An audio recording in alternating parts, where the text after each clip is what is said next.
We've been delighted to support so many different projects, working with so many ages, abilities, different people, different communities, all learning about their place here in County Durham. I think you become complacent about the place you live in. Lots of people in this village know each other, but are unaware sometimes of what is actually around them. We've got one gentleman round there doing the stone carving now. He started on the piece that he's doing 3 days ago. It's real therapy, working on a bit of stone and perfecting a design. It's that idea that through applying yourself practically, it's got permanence to it, and that counts for something, you know, that sense that as a generation you could leave something behind that really adds to the heritage of the village. So you're not only celebrating heritage, you're adding to the village's heritage. It can be very common in a place like County Durham for voices to slip away and disappear. They're not given a safe place in which they can feel ownership and feel that they have a voice. And one of the things that this collective of 50 women decided they wanted to do was create an education program which was going to empower women and young people and make sure that the underrepresented women of our past have a voice.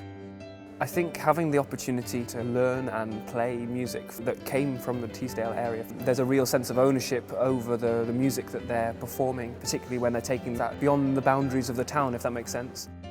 We ended up going to places in Teesdale that we hadn't really appreciated, and getting the feel of natural environment, and that kind of helped us get an understanding of how people were inspired by the landscape around them.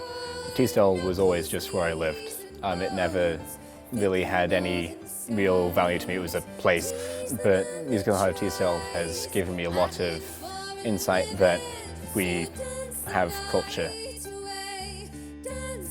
You hear folk music by itself, you might think, oh, that's a bit of a nice tune, might whistle that to myself later.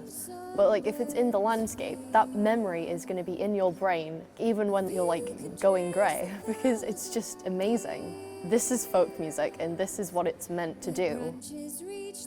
We'd meet loads of archaeologists and we'd get to dig for ourselves to find things. We didn't actually expect to find anything, and all the children were really excited when they did. I find it very difficult to put into words, but it's as you walk around an understanding of what went before, what will come in the future. You don't own this landscape, you're just borrowing it and passing through it. And that kind of connects you with all the people who've lived here before and with the people who are going to live here in the future. We really love sharing our work with the public, and we really love showing work in unusual situations that don't have the same sort of barriers as normal galleries have. Some people would feel quite familiar walking into a cattle trailer. So that was where the idea came from, celebrating the culture of agricultural shows in our area. It's just a great challenge as well, just using an unusual space.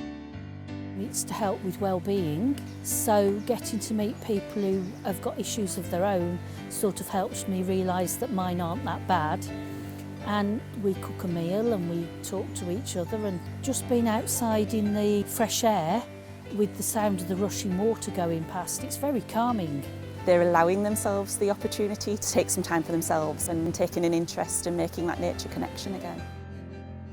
Together they tell the story of this rich and varied great place in County Durham.